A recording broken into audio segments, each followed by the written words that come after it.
Good afternoon everyone, সবাই কীরকম আছো? আশা করছি খুব ভালো আছো, সুস্থ আছো। এদিকে আমরাও ভালোই আছি। আজকে হচ্ছে সোমবার, আর সকাল থেকে কাজকর্ম সমস্ত শুরু করে দিয়েছি। সোমবার মানেই তোমরা জানো আমার নিরামিষ। আজকে আমার 16 সোমবার কমপ্লিট হবে। আজকে মানে আজকে 16 নাম্বার সোমবার আর কি। তো এরপরেও শ্রাবণ মাস তো চলছে, এমনিতেও নিরামিষ। আর হচ্ছে এমনি যখন আমি 16 সোমবার করতাম না, তখন কিন্তু আমরা বাড়িতে সবাই ওই সোমবার মানে শ্রাবণ মাসের প্রথম সোমবার আর শেষ সোমবার কিন্তু আমরা নিরামিষ খাই। তো প্রথম সোমবার খাওয়া হয়েছে, আজকে দ্বিতীয় সোমবার। আজকে মাছ রান্না হয়েছে। মাছ হয়েছে হলো রুই মাছ, তার সাথে গুঁড়ো মাছ, যেটা হচ্ছে কি 3 কাটা মাছ, আর বরলি মাছ, দুটো মিক্স করে বাবা এনেছে। তো আমি তো নিরামিষ, ওই সবজিগুলো খাবো দিয়ে আমার হয়ে যাবে আজকে। তো যাই হোক, এই যে জামা কাপড়গুলো, এগুলো তো আগেই দিয়ে গিয়েছিলাম, একদিন আগেই মনে হয়, কালকে তো বাড়িতে ছিলাম না। আর আজকে আবার কতগুলো জামা কাপড় দিলাম, দাঁড়াও তোমাদের ব্যাক ক্যামেরায় দেখাচ্ছি। মেশিনেও ধুয়েছি, হাতেও ধুয়েছি। মেশিনে তো হচ্ছে না, খুব বেশি অল্প অল্প দিলে তাহলে হচ্ছে। মানে ওই একটা বেডশিট ধরো আর দুটো চারটে ওই ছোটোখাটো প্যান্ট ট্যান্ট এই সমস্ত দিলে, গেঞ্জি টেঞ্জি হচ্ছে। মানে যতটুকু প্রয়োজন দেওয়া ততটুকু দিলে হচ্ছে না। তো যাই হোক, চলো, ঘরের কাজকর্ম সমস্ত কিছু পড়ে রয়েছে, এখন গিয়ে ঘরের কাজকর্ম করি। কালকের ভ্লগের ভয়েস দেওয়া বাকি আছে, সেটাও এখন গিয়ে ভয়েস দেব। স্নান হয়ে গেছে আমার, ঠিক আছে। তো চলো, পরে আবার আসছি তোমাদের সাথে কথা বলতে। এই দেখো, ছাদ ভর্তি জামা কাপড়, আর রোদও প্রচুর উঠেছে, বালতিটা ওখানে রেখেছি।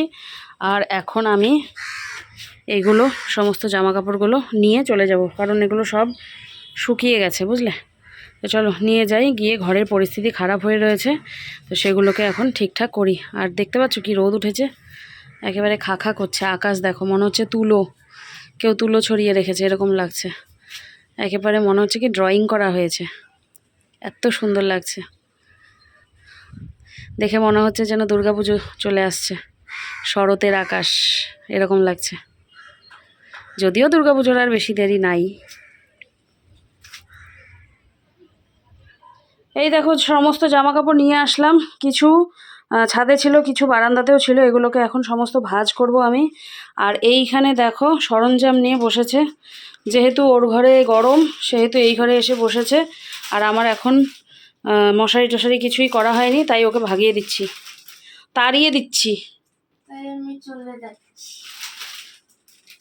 এই যে ওর যত সরঞ্জাম আছে নিয়ে বললাম চলে যা, আমি আমার কাজ করি, পরে আসিস। না হলে এই ঘর দোর দেখে আমি আর ঠিক থাকতে পারবো না। এগুলোকে এখন সব হাতে আমি একদম প্রেস করার মতো করে ভাঁজ করব, না হলে শান্তি পাবো না, তাই না বাবা?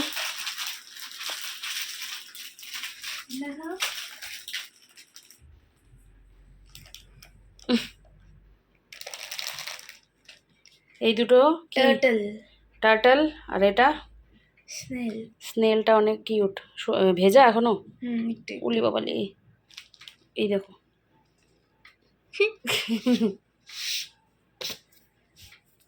দেখো, তোর মতো মেয়েরা বাইরে বাইরে ঘুরে বেড়ায়, আর তুই হচ্ছে টার্টল বানাস, ক্লে দিয়ে খেলিস। এটাই তো ভালো, এটাই তো ভালো। হ্যাঁ তো, আমি হালুমটা, এটা আমার হালুম নাম্বার 2।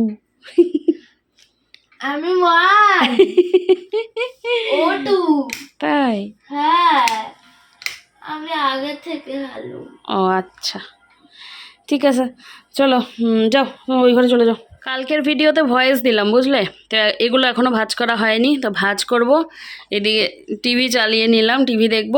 আর তার সাথে দেখো, এই যে ছোট্ট একটা আপেল, এই আপেলটা হচ্ছে বড় বৌদি দিয়েছিল, মুগ্ধকে দিয়েছে। তো আমি এবার দেখলাম যে মুগ্ধ বারবার ঢিল দিচ্ছে এদিক সেদিকে, ও তো আর খাবে না। তো মাকে বললাম যে মা আমাকে আপেলটা দিয়ে দাও, তো খাবো আমি। তো সেই জন্য এই যে আপেলটা মা আমাকে দিয়ে দিয়েছে। একটুখানি দাগ আছে, কিচ্ছু হবে না। তো এই আপেলটা এখন খাবো, খিদে খিদে পাচ্ছে, বুঝলে।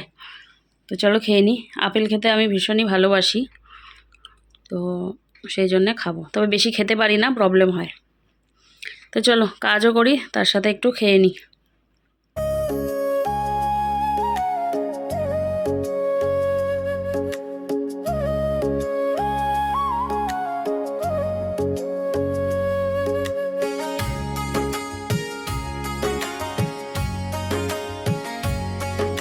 সমস্ত জামা কাপড়গুলো ভাঁজ করে নিয়েছি। এবারে জায়গার জিনিস জায়গায় তুলে রাখার পালা।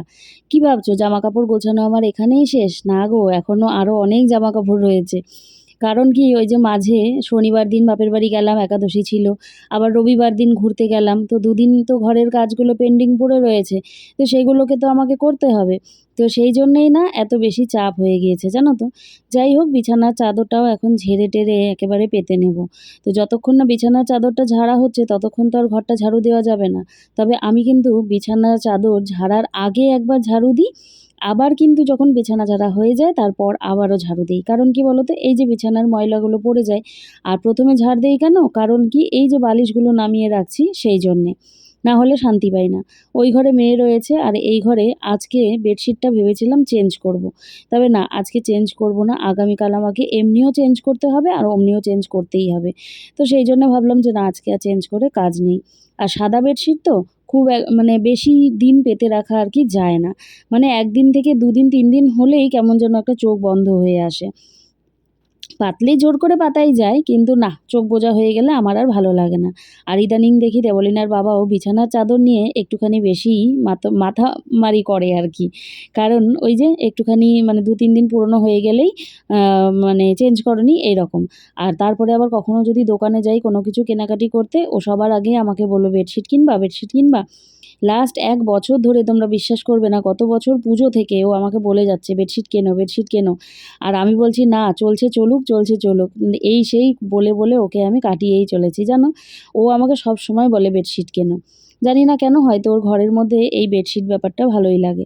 তো যাই হোক, আজকে আর পাল্টাচ্ছি না। আর এই বেডশিটটা একেবারে মানে মাখনের মতো, তোমাদের এর আগেও বলেছিলাম। এই বেডশিটের দাম, আসল দাম ছিল ১৫৯৯ টাকা।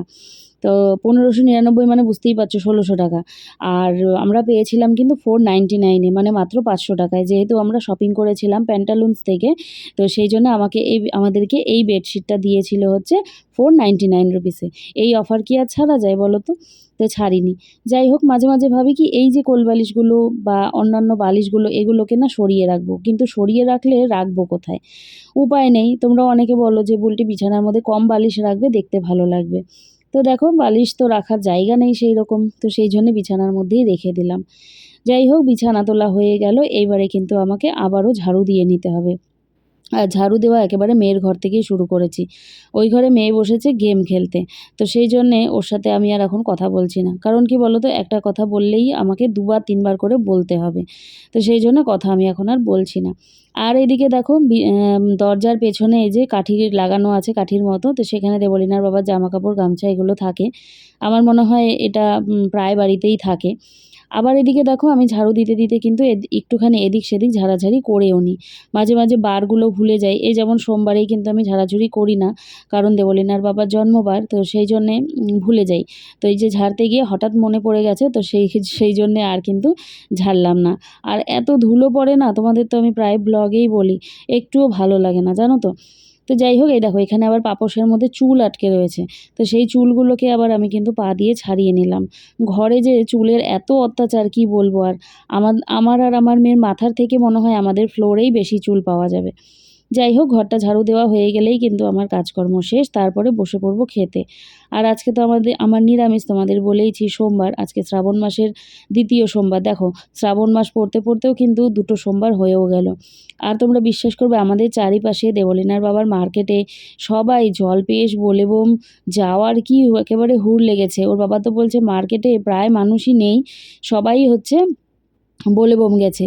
তো ওর একটা মানে মার্কেটের দাদা রয়েছে, সে দেবলিনার বাবাকে যেতে বলে, কিন্তু ওরা যাওয়া হয় না। সমস্ত কাজকর্ম সারলাম, আরও কাজ করেছি বারান্দায়, সমস্ত সব উলটপালট ছিল, সেগুলো একটু ঠিক করলাম। আর যেগুলো ঝাড়ু টাড়ু দিলাম, প্যাকেটগুলোকে সব একটা হচ্ছে বড় প্লাস্টিকে করে প্যাকেট করে রাখলাম, ফেলতে হবে। হ্যাঁ, তো সেগুলো আর ক্যামেরা করিনি আমি। আর বাইরে যে প্রচুর গরম আর রোদ, বারান্দাতে তো প্রচুর রোদ। তো বালিশ রোদে দিলাম একটা, আর হচ্ছে ওর বাবার বালিশটা, আর হচ্ছে ওই যে সোলার লাইটটা ছিল, সেই সোলার লাইটটাকে রোদে দিলাম। তো ওইগুলোকে আবার আনতে হবে পরে। এখন খাওয়া দাওয়া করে নিই। মেয়ে হচ্ছে সকালে খেয়েছিল ওই মাছ ভাজা দিয়ে ভাত, আর এখন খেতে চাইছে না। আমিও খেয়েছিলাম ওই কাঁকরোল আর আলু ভাজা দিয়ে ভাত। তো এখন হচ্ছে সবজি মা করেছে, তো সবজিগুলোকে রান্না করে আগে তুলে রেখে পরে সেগুলোতে মাছ দিয়েছে, বুঝতে পারলে কীরকম করেছে। তো সেই সবজি দিয়ে আমি এখন খাওয়া দাওয়াটা করে নেব, ঠিক আছে? চলো পরে আবার আসছি তোমাদের সাথে কথা বলতে। ছাদে যেতে হবে, এই রোদের কথা মানে ছাদে যাওয়ার কথা ভাবলেই আমার কান্না পাচ্ছে, এমন রোদ। এখন যাব না, এখনও মোটামুটি 5টা পর্যন্ত রোদ থাকবে, পরে যাব। আজকে নিরামিষ রান্না, এই দেখো আলু বেগুন কচু পটল সমস্ত কিছু দিয়ে একটা তরকারি হয়েছে, আর এখানে চচ্চড়ি হয়েছে। তো এই সবজিগুলো করে নিয়ে পরে কিন্তু মা এর মধ্যে মাছ অ্যাড করেছে, নিরামিষ গ্যাসেই রান্না হয়েছে। খাওয়া দাওয়া হয়ে গেছে। কাঠবিড়ালি, একটা কাঠবিড়ালি গাছের পাতা খাচ্ছে, দাঁড়াও দেখাচ্ছি।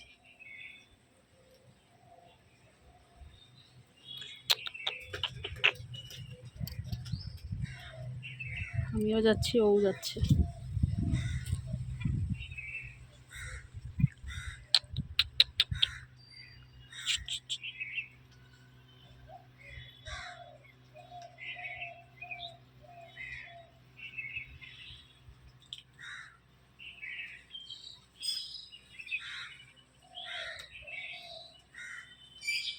কি সুন্দর।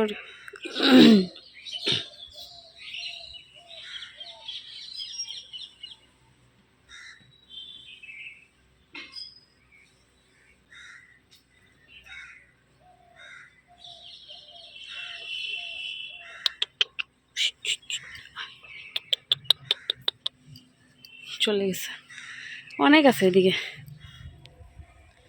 এখনও কি রোদ দেখতে পাচ্ছ, ঘড়িতে 5টা বাজতে চললো, 4:55 বাজে, এখনও মানে মনে হচ্ছে যেন দুপুর 3টা বাজে এরকম। জামা কাপড় মনে হয় বেশিরভাগই শুকিয়ে গেছে, হাওয়াতে কিছু কিছু নিচে পড়েও গেছে। তো চলো এগুলোকে তুলে নিয়ে যাই ঘরে গিয়ে, তারপরে রেস্ট করব। আর হচ্ছে মেয়ের আজকে কিন্তু টিউশন নেই, টিউশন আছে কালকে 2টো, সকালেও আছে বিকেলেও আছে। ইকোনমিক্স টিউশন আছে কালকে বিকেল 5:30 থেকে। যাই হোক চলো পরে আবার আসছি তোমাদের সাথে কথা বলতে। মেয়ে হচ্ছে ভাত খেলো না, ওর ওই যে খেয়েছে তখন আর আর নাকি ওর খেতে ইচ্ছে করছে না, সন্ধ্যার সময় চা বিস্কিট খাবে। চলো পরে আসছি। ওই দেখো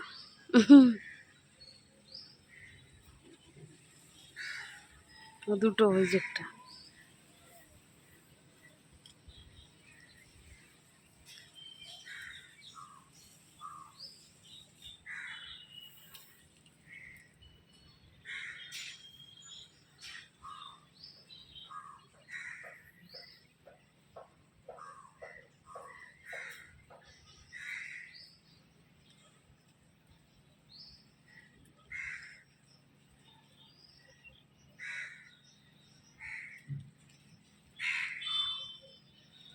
ছাদ থেকে এসে দেবলীনা আর আমি দুজনাই আমার ঘরেই শুয়ে পড়েছিলাম, ঘুমিয়েই পড়েছিলাম। মেয়ে কিন্তু সচরাচর ঘুমায় না, তবে আজকে আমার সাথে শুয়ে ঘুমিয়ে পড়েছে। তারপর ওর ঠাম্মি বলল যে দরজাটা আটকে দাও, আমি বেরিয়ে যাচ্ছি। তো তখন উঠে পড়লাম, দিয়ে তখন ওই যে মেয়ে চা করলো, তারপরে দুজনা মিলে চা খেতে বসলাম।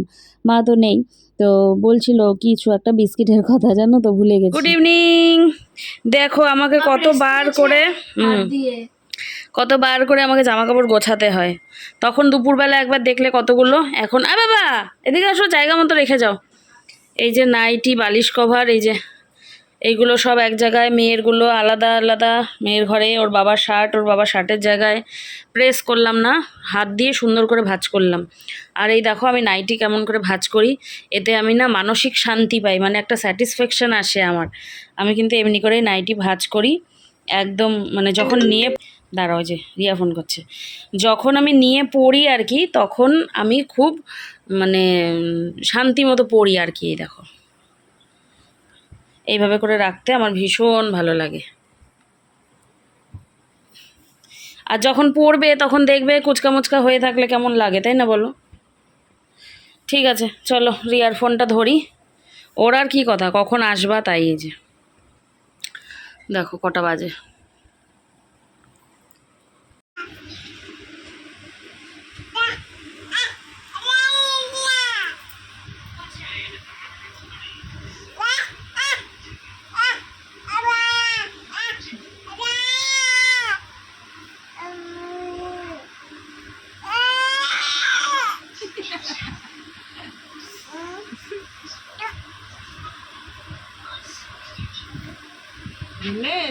কি করিস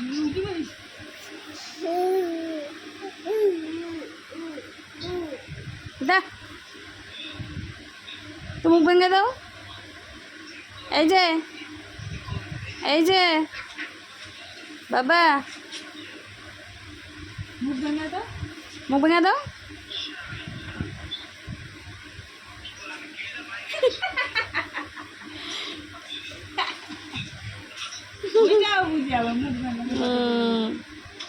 দেখলে তোমরা কিভাবে বকছে আমার মেয়েটাকে।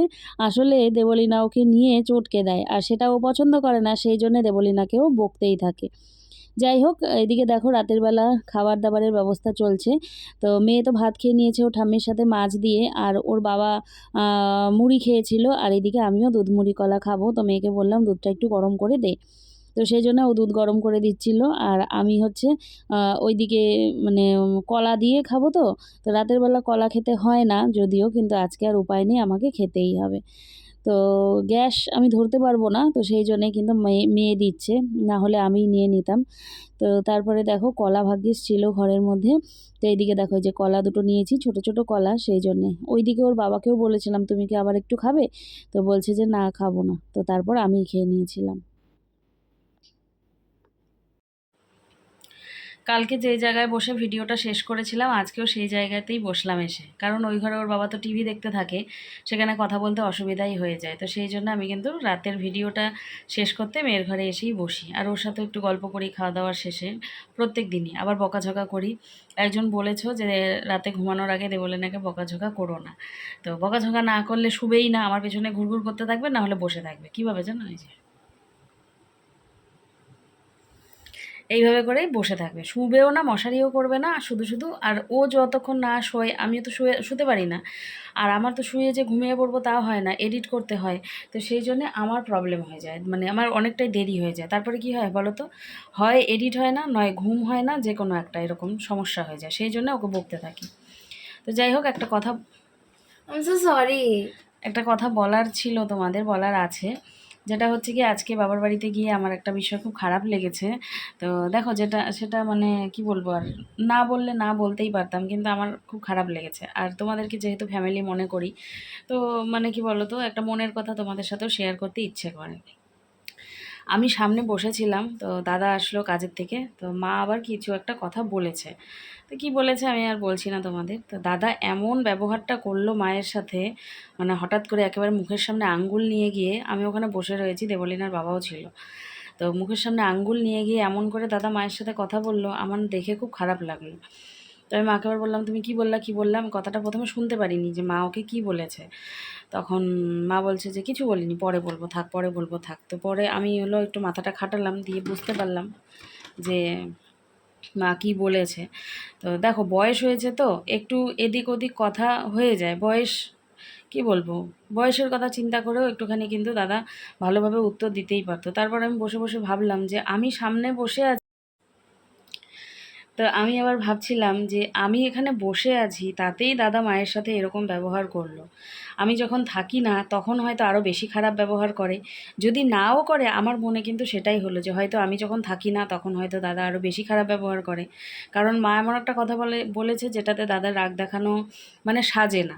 আবার এটাও হতে পারে যে ও কাজ থেকে এসেছে, মাথাটা গরম ছিল হয়তো সেই সময়, মা বলেছে সেই জন্যও মাথাটা গরম থাকার জন্যে হয়তো এরকম ব্যবহারটা করে ফেলেছে।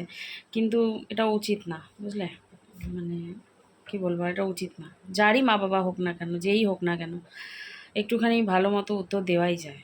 এই হচ্ছে কথা। বিশেষ করে আমি এটা তো খুব মেনে চলি, মানে হঠাৎ করে কারো মুখের ওপরে কথা, কেউ যদি আমাকে একটা ভুল কথা বলেও যায় তাও কিন্তু আমি চুপ করে থাকি। আমার মেয়ে আমাকে বলে যে মা তুমি এই উত্তরটা তো দিতে পারতাম, না থাক বাদ দিয়ে ছাড়, এরকম বলতে থাকি। কিন্তু এবার একটু মুখ আছে এর, তো ওকে আবার আমি সামলাতে পারি না। আমি আবার সহজে কাউকে কটু কথা বলতে পারি না, আমার খুব খারাপ লাগে যে হয়তো সামনের মানুষটা খারাপ পাবে, ওরকম শিক্ষা পাইও নি কোনো দিনও। তো যাই হোক, দাদার এই ব্যবহারটা আমার খারাপ লেগেছে, সেটাই বললাম। রিয়া তো ভিডিও দেখে, রিয়া ভিডিও দেখবে, হয়তো বুঝতে পারবে। আমি রিয়াকেও কিছু বুঝতে দিইনি, কিছু বলিনি, তখনই চলে আসলাম। তো যাই হোক, রিয়াকে কি দাদাকেও বুঝতে দেয়নি যে আমি একটু খারাপ পেলাম। এটাই বলার ছিল তোমাদের। যাই হোক, চলো ব্লগটা শেষ করার সময় হয়ে গেল। আজকের এই ব্লগটাকে এখানেই শেষ করছি। সবাই তোমরা খুব ভালো থেকো, সুস্থ থেকো। দেখা হচ্ছে আগামীকাল নতুন একটি ব্লগের সাথে। আজকের জন্য টাটা, গুড নাইট। চলো টাটা।